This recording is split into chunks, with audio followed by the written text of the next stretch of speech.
Dit is de miniknol. De miniknol is het uitgangsmateriaal voor de pootgoedproductie.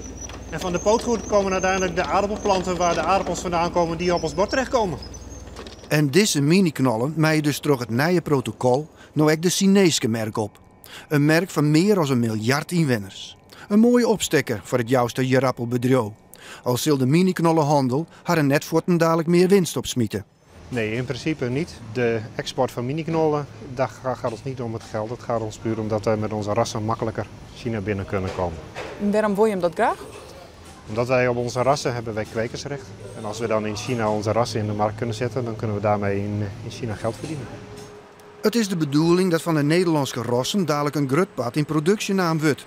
En dan bij de Chinezen in de pannen badarret. Want nota wie het haast onmogelijk om mijn Nederlandse jarappelrassen de Chinese merk op te komen. Dit is likwijls geen uitzondering op de wereldmerk. Nou, we zien het in meerdere landen over de wereld dat men vaak de eigen markt beschermt. Met name de grotere economieën is het toch vaak lastig om die landen binnen te komen. Maar het wordt wel steeds makkelijker op deze manier. Nederland is na Schotland nou het tweede Europese land dat toegang krijgt tot de Chinese merk.